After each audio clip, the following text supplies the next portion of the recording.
Salut tout le monde! Petit update pour ceux qui me suivent depuis un petit bout. Je veux vous parler un peu de comment ça évolue à la clinique, pourquoi je suis un petit peu moins présent sur les vidéos courtes et même sur le volume de vidéos que je fais sur YouTube. Depuis à peu près 2 mois, c'est un peu le bordel à la clinique au niveau de ce que je pensais m'en aller au niveau de la massothérapie, de la chiropratique. Je pensais m'en aller dans une direction avec quelqu'un, puis finalement, ça s'en va pas dans cette direction-là. Par conséquent, ça m'a pris énormément de temps, ça m'a causé beaucoup de stress. Fait que j'ai été un petit peu moins diligent, un petit peu moins actif dans ma création de contenu, mais là, je vais recommencer à revenir.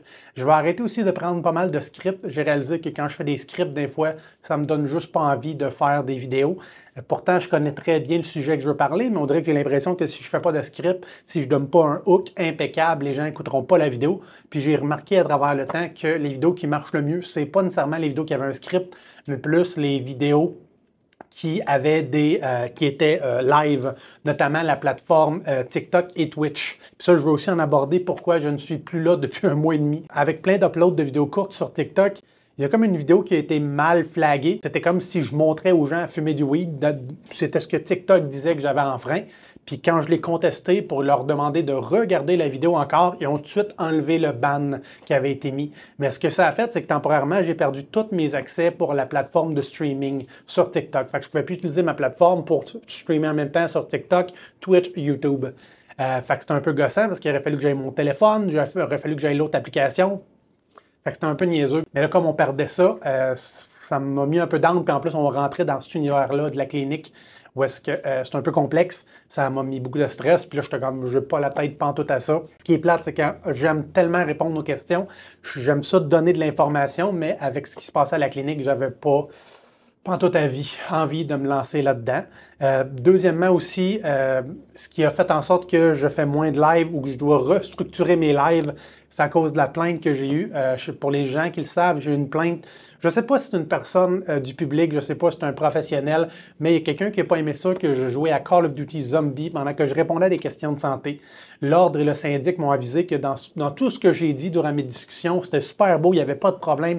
Le seul problème, c'est qu'ils n'aimaient pas qu'on fasse une association entre un docteur en chiropratique et le fait de tuer des personnages fictifs comme des zombies avec des fusils, des armes. Le vecteur que j'utilisais pour partager mon information, c'est un vecteur qui a rejoint énormément de jeunes. C'est des jeunes qui autrement seraient jamais venus me poser des questions, seraient jamais venus se faire informer. Je me rappelle même d'un jeune qui m'avait demandé « C'est normal d'avoir mal au cou, d'avoir le sentiment qu'on est enflé en avant? » Puis j'avais dit « Regarde, écoute, si tu n'as pas eu d'événement traumatique, si tu trouves que tu es enflé, c'est peut-être une infection. Je t'encourage de voir ton médecin ou d'en parler à une infirmière. » Puis finalement, il est revenu dans un autre de mes lives. Il avait suivi mon conseil puis il m'a dit finalement ce qu'il y avait, c'était la mononucléose. Fait que ça a été pris en charge rapidement. Fait que c'est des interactions que si j'avais pas eu le jeu vidéo, ce vecteur-là de jeu vidéo, que j'aurais pas rencontré cette personne-là, je l'aurais pas aidé. Puis ça, c'est sans compter toutes les autres personnes qu'on a aidé à mieux comprendre la douleur au dos, la douleur au cou, la douleur chronique. C'est sûr que l'ordre et le syndic, ça se base sur des lois, sur des chartes qui datent de très longtemps, avant même qu'il y ait Internet, encore moins TikTok et tout ça. Fait que c'est facile de prendre un règlement de loi puis de l'élargir très large pour englober plein d'affaires qu'on n'est pas nécessairement prêt à changer ou à évoluer. Fait que pour ce qui est du syndic et de l'ordre, ça rentrait dans faire atteinte à l'image de la profession. Mais tu sais, faire atteinte à l'image de la profession, ça a le dos large. J'ai arrêté de faire des vidéos, des lives où est-ce que je jouais à des jeux vidéo. J'avais tourné tranquillement vers Skyrim, vers Elder Scrolls, de faire le même avec des RPG. Mais même ça, les RPG, ça peut être la même chose. J'utilise une épée puis je tape un loup, je tape un bandit, n'importe quoi. Ça reste de la violence dans un jeu vidéo puis ça pourrait être interprété encore comme une plainte. Puis je veux m'éviter ça parce que j'ai eu un appel là, 1 mois et demi pour me dire que j'avais été choisi comme candidat potentiel pour faire partie du comité d'éthique au sein de l'ordre. Fait que comprenez que si j'ai plein d'avertissements, même si c'est des avertissements qui ne sont pas fondés, que moi je pense qu'ils ne sont pas fondés puis qui ont aidé à partager de l'information de santé, ça reste quand même des avertissements puis ça pourrait me brimer en bout de la ligne. Fait qu'on va essayer de ne pas faire ça. Ce que je pense faire dans les prochaines semaines, c'est que je vais recommencer ma cédule de faire des live streams à tous les lundis à partir de 7 h. Si je ne suis pas capable d'avoir la plateforme TikTok, ben, je vais m'arranger pour avoir le téléphone qui va être juste pour le TikTok et je vais avoir la plateforme Internet qui va être sur le Twitch, le YouTube. Fait que les gens qui veulent voir les vidéos que je regarde, les choses que je fais, des commentaires, seront invités à transférer vers ces plateformes-là. Du moins, si je ne suis pas capable d'arranger ça pour d'avoir tout ça dans la même plateforme. Fait que ça, c'est les nouveautés concernant ma pratique. Après ça, je veux aussi vous aviser de c'est quoi mes plans de match pour ma vie professionnelle. Depuis le début de l'année, j'ai contemplé l'idée de retourner à l'école pour être médecin de famille. J'avais toujours l'idée de faire ça parce que dans ma tête, le médecin de famille, ça rentrait beaucoup plus dans mes valeurs de pratique. Tu sais, moi, le gros que je fais à la clinique, c'est de donner des recommandations. Puis après ça, c'est donner des traitements qui coïncident avec les valeurs thérapeutiques de mes patients. Fait que le gros que je fais, c'est de l'information. Puis un coup que le patient est autonome, un coup que le patient comprend son terrain de jeu, après ça, le gros du travail est fait. Puis moi, c'est ça que j'aime, c'est de voir l'étoile, la spark dans les yeux de mes patients, de me dire, ils ont compris ce qui se passe, ils n'ont plus peur, ils n'ont plus de crainte, ils savent c'est quoi le terrain de jeu, puis tranquillement à la maison, bien, ils vont prendre des actions proactives au lieu de s'isoler maladroitement dans la sédentarité qui, elle, va juste faire retarder la cessation des symptômes. Fait que ça, j'aimais beaucoup ça, puis dans ma tête, ce qui rentrait le plus dans ce que moi je veux enseigner puis comment je veux pratiquer, ben, c'était médecin de famille. Les médecins de famille, tu sais, ils réalisent pas à quel point ils sont chanceux. Les médecins de famille n'ont pas besoin de se trouver de la clientèle. Les gens ont toujours besoin d'un médecin de famille. Tu sais, juste à ma clinique, moi, présentement, il y a à peu près 80% de ma clientèle en chiropratique qui n'ont pas de médecin de famille. Fait que ça serait super facile de revenir à la clinique pour avoir mes patients puis pouvoir les aider dans où est-ce qu'ils sont dans la vie et dans le futur. Puis après ça, me trouver un autre chiropratien pour gérer l'aspect chiropratique à la clinique. C'est deux aspects que j'aime beaucoup. Dans un monde merveilleux, je serais médecin, puis je serais capable de faire des actes chiropratiques si ça respecte les valeurs de mes patients. J'aimerais ça. Je rêve d'un monde où on n'est pas limité par l'argent pour soulager notre douleur au cou, au dos. La douleur au cou, la douleur au dos, quand c'est non spécifique, quand ça sort de nulle part, ça peut être extrêmement violent. Le cou, le dos barré, l'épaule barrée. Puis d'avoir un professionnel qui non seulement nous redonne de l'autonomie, mais en plus nous fait de la thérapie qui nous soulage. C'est comme le mariage parfait de tous les éléments qui font en sorte qu'on s'en sort plus rapidement. Fait que dans un monde parfait, ça serait de voir avec le Collège des médecins, si jamais je rentre pour dire, regarde, si je suis médecin, est-ce que je peux quand même voir des cas de douleur au dos? Quelle chose que je peux faire avec eux autres? Quelle chose que je peux délayer à une infirmière ou un autre, un TRP, un thérapeute en réhabilitation, peu importe, mais d'avoir une clinique qui est globale au niveau de la santé, donc médecin, physiothérapeute, chiropraticien, massothérapeute, donc une bonne approche globale. Puis pour ça, bien, il faut que je passe mon Casper. Le Casper, c'est un examen standardisé pour tous les professionnels de la santé au Québec. Ça évalue plein de compétences au niveau éthique, au niveau comment tu interagis avec les personnes. Est-ce que tu es capable d'écouter l'autre? Est-ce que tu es capable d'avoir une vision objective de la situation sans imposer tes valeurs en laissant le patient choisir ses choses de santé puis plus agir comme guide à travers tout ça, de ne pas rien imposer, le consentement éclairé, mais aussi simplement le fait de, quand il y a des problèmes, de savoir comment gérer le problème, la hiérarchie, tout ça. Fait que c'est ça que je suis en train de travailler. Puis j'utilise ChatGPT en ce moment. ChatGPT, c'est un peu comme mon confident. Il me donne des scénarios. Puis à date, ça va super bien. Mais en même temps, c'était difficile pour moi que ça n'allait pas bien parce que je le fais déjà avec tous mes patients. C'est l'attitude que j'ai présentement avec mes patients. L'écoute active, s'assurer qu'on n'impose pas rien, qu'on donne des choix, qu'on reste à l'écoute, qu'on reste là, puis qu'on reste transparent et honnête à travers tout ça. Fait que je le fais déjà. Fait que je ne sais pas c'est quand l'examen du Casper, je pense que c'est en août ou en septembre. Le but, ça serait d'aller le passer. Puis ça serait de m'inscrire. À date, ma première université que j'irais pour la médecine, ça serait l'Université de Laval, parce que j'ai une amie qui est déjà là en médecine, qui m'a déjà parlé de commencer présentement là-bas. Donc j'irai à l'Université de Laval comme premier choix.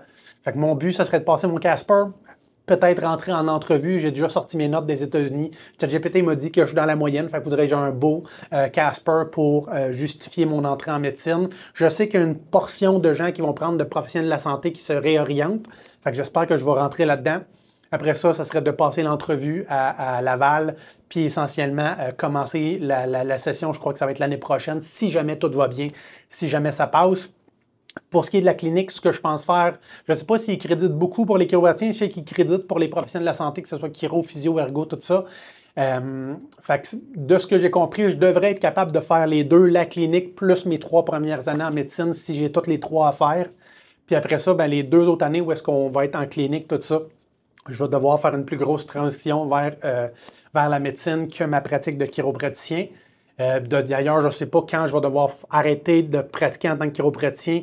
T'sais, si je suis médecin puis je travaille les 2 dernières années où est-ce que je suis en clinique, est-ce que je peux encore être chiropraticien de temps en temps en clinique ou je dois être médecin et puis là, de m'enlever de l'ordre? Ça va tout être des questionnements. Mais durant mes études, je vais rester chiropraticien. D'ailleurs, si vous êtes un professionnel de la santé au Québec, si vous êtes un chiropraticien et que vous voulez rentrer à la clinique, sachez que dans les prochains mois, les prochaines années, fort possible que je vais avoir besoin d'aide pour gérer mes patients qui sont à moi. C'est des patients qu'on a depuis les années 90. Là. Il y a beaucoup de nos patients qui datent du frère à mon père, de mon père. On est tous d'une famille de chiropraticiens. Fait que je vais avoir besoin d'aide à ce niveau-là. Mais mon but, c'est de jongler la clinique plus mes études en médecine durant les 3 premières années.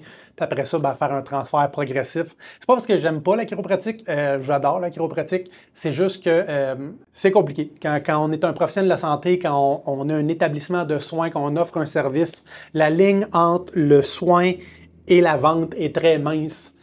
Puis c'est pas quelque chose que j'ai envie de jouer. T'sais, moi, si dans le monde merveilleux, un coup que j'ai soulagé, j'ai pas besoin de revoir les personnes. Je sais qu'il y a des gens qui veulent venir voir à la clinique, qui sont bien avec les traitements. Mais moi, de fait de donner un traitement, c'est pas nécessairement ma partie préférée de l'interaction avec les patients, c'est plus l'information. En tant que médecin de famille, non seulement t'arrêtes d'aller chercher de la clientèle parce que les gens viennent toujours te voir, puis ça me permettrait de respecter mes valeurs de comment moi je perçois la santé, puis comment éduquer mes patients pour qu'ils soient autonomes. Ça a l'air drôle, mais j'ai hâte de revenir à l'école. J'ai hâte d'utiliser ChatGPT pour me poser des questions, pour me faire des quiz sur toutes les choses. J'ai vu les notes de cours de mon ami qui vient de rentrer en médecine, puis tu sais, le 3/4 des choses qu'elle voit présentement, on l'a tout vu en chiropratique, que ce soit à cause du diagnostic différentiel, tout ce qui est neuromusculosquelettique, les muscles, les nerfs, les squelettes, les mythes, pathophysiologie, etc. On a tout vu ça, fait que ça risque d'être une intégration qui est très facile. Là. Puis de toute façon, ce que les gens disent, c'est pas tant le cours de médecine qui est difficile, c'est plus le fait d'arriver en médecine qui est difficile.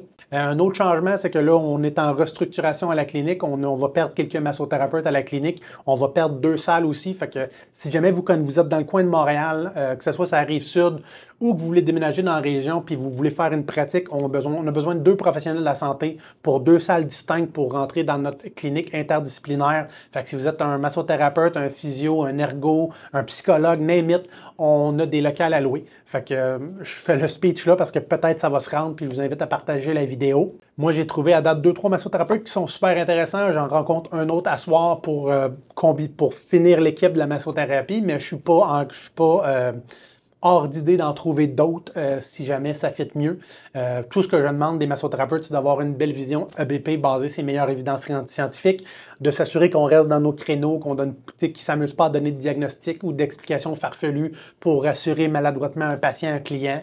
En plus, je compte les former beaucoup parce que j'aimerais ça que les massothérapeutes prennent plus de place les fins de semaine et les soirs. C'est déjà difficile d'avoir des chiropraticiens dans ces créneaux-là. Fait que si on est capable d'avoir des massothérapeutes cliniques qui savent un peu gérer la grosse douleur au cou, la grosse douleur au dos, qui généralement ne vont pas les voir parce qu'un coup qu'on a une grosse douleur, c'est plus comme un inconfort ou une tension ou un étirement musculaire ou peu importe l'inconfort musculo-articulaire qu'on va généralement voir un massothérapeute.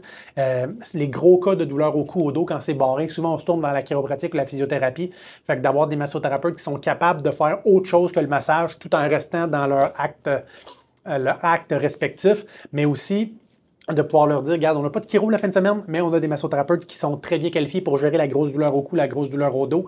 Vous allez avoir un appel en vidéoconférence ou par téléphone par le chiropratien, vous allez voir le massothérapeute, puis peu importe ce qui se passe en début de semaine, le chiropratien vous fait un suivi, puis on enlève les frais d'ouverture de dossier. Fait que ça permet de dire, bon, regarde, je vais essayer le massothérapeute. Puis souvent, la massothérapie sont très capables de gérer le gros des symptômes, sont pas capables de faire probablement l'autogestion de la douleur, puis parler de diagnostic, prognostic, pour qu'ils soient objectifs, mais au moins, il y a une période de soulagement. On va le voir en chiropratique par après. Puis juste ça, ça va jouer un grand rôle, puis il va être pris en charge tout de suite. Les clients, à cette heure, les patients attendent plus après des rendez-vous. Si on n'est pas capable de les donner la journée même, ils s'en vont ailleurs. Fait que c'est important de prendre cette demande-là, puis d'être capable de la prendre automatiquement. D'ailleurs, tous les contractants que j'ai à la massothérapie ont des nouveaux contrats qu'on va signer. C'est des contrats qui vont nous aider aussi à gérer. Ils vont pouvoir répondre au téléphone. Ils vont être à commission si ils les placent eux-mêmes dans leur horaire pour m'éviter de constamment de répondre au téléphone, pour inciter tout le monde à répondre au téléphone pour avoir un service A1 à la clinique. En plus des pourcentages qu'on donne, on est très compétitif à la clinique. Moi, j'ai été massothérapeute. Tous ceux qui ne le savent pas, j'étais massothérapeute avant d'être chiropratien. Fait que j'ai vécu c'était quoi un environnement de spa où est-ce qu'on se fait donner genre 20$ du massage qui en a coûté 160. Fait que moi, les contrats avec les massothérapeutes sont tous des contractants. Fait que c'est vraiment des bons contrats. Ça commence avec 40% pour les 10 premiers clients. Puis après ça, on augmente jusqu'à 80%. Fait que c'est un peu toute ma vie présentement depuis les derniers Depuis les derniers 2 mois, beaucoup de stress, difficulté à dormir, beaucoup de changements, beaucoup de réorganisation, ce qui a fait en sorte que j'ai minimisé un peu la création de contenu. J'ai minimisé aussi le temps que je passais pour écrire des blogs, parce que pour ceux qui ne le savent pas, c'est pas juste une vidéo. Celle-là, ça va juste être une vidéo, là, mais pour ceux qui ne le savent pas, mon processus de création, c'est pas juste faire des vidéos, c'est de faire une vidéo, de faire un article de blog, insérer tout ça ensemble, s'assurer que le SEO est bon pour que les gens nous trouvent en France, au Québec, partout. Puis après ça, ben, c'est de faire toutes les shorts qui sont associés, etc. Fait qu'il y a beaucoup, dans une vidéo, il y a beaucoup de choses qui vont ensemble pour que la clinique, à travers les années, continue de bénéficier de ce beau référencement, de ce beau référencement. Pour que la clinique continue de bénéficier de ce référencement-là qui va devenir de plus en plus fort à travers les années. Si jamais vous avez des questions, n'hésitez pas à me mettre ça dans la section commentaires, ça va me faire plaisir de vous lire. N'oubliez pas que sur YouTube, je réponds à tout le monde. Je fais souvent plein de paragraphes, je m'assure que vous compreniez beaucoup, parce que contrairement à TikTok ou les autres plateformes, je ne suis pas limité dans le nombre de caractères que je peux vous répondre. Fait que je fais souvent des super de bonnes réponses. Faites attention à vous, passez une belle journée. Bye!